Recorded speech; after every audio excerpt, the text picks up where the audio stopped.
What was your first reaction reading the script? Was it an easy character to grasp immediately? Reading the script was a very emotional experience for me. Just all the the subject matter that we're dealing with in this film, and just kind of what the individual characters are facing in their lives, and what they're being confronted by is very intense, very emotional, and then ultimately, of course, incredibly cathartic. And what really struck me about the character that I play is she's actually really a peripheral character. I mean, she's involved in the George storyline, which is Matt Damon's storyline, and she comes in like halfway through the film, and at first she's just this when you meet her, she's just this girl that he's taking a cooking class with, that you see there's a flirtation between them, and then as this burgeoning romance unfolds, you realize that there's much more kind of underneath the surface for her.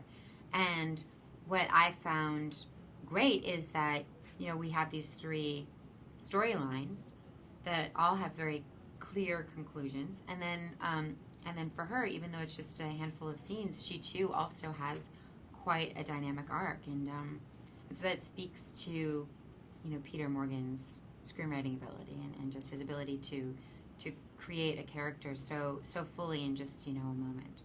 How did you relate to her? I mean, did you see her like a annoying person? I mean, she's kind of needy at the beginning, and then it's an heartbreaking moment. Mm-hmm. Was it an easy character to, even though it's a small part, like you said, I mean, to make it alive and so present?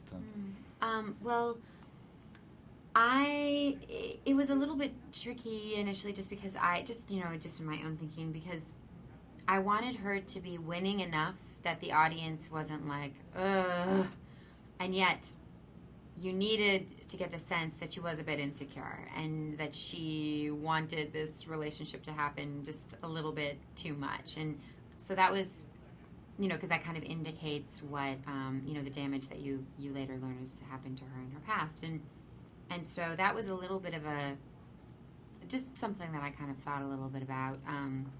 But ultimately, in doing it, because Clint is so easygoing and such a great filmmaker, he creates a nurturing environment on set where you just things kind of happen quite naturally, and you don't have to think about it too much.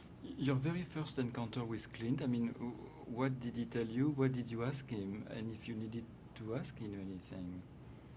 We met 5 minutes before I started shooting, and did you speak on the phone first? No. Never? No, I auditioned for it. On tape, and with his casting director, and that was kind of sent off into the ethers, and then he watched it and cast me in this. But I literally didn't meet him until right before shooting, and we didn't talk about the movie or the part. We just kind of just spoke for a few minutes, and he made me feel very comfortable. And even though you would kind of assume it would be an intimidating experience to meet Clint Eastwood, it's not at all. I mean, he's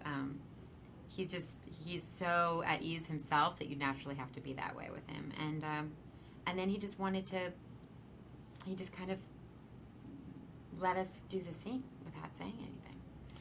What does hereafter mean for you? What the meaning for you of hereafter, the world? Well, hereafter, implies that the afterlife, and or life after death, and that's something that I do believe in, but I don't necessarily have like a fixed interpretation of what it necessarily looks like. So I appreciate it that this film didn't imply anything too specific, because in that way it's. It remains a story that can include everyone. It's not kind of aiming for a specific kind of audience in any way. Because ultimately, at the end of the day, yes, that is a subject matter that is very prominent, thematically, but this is a love story.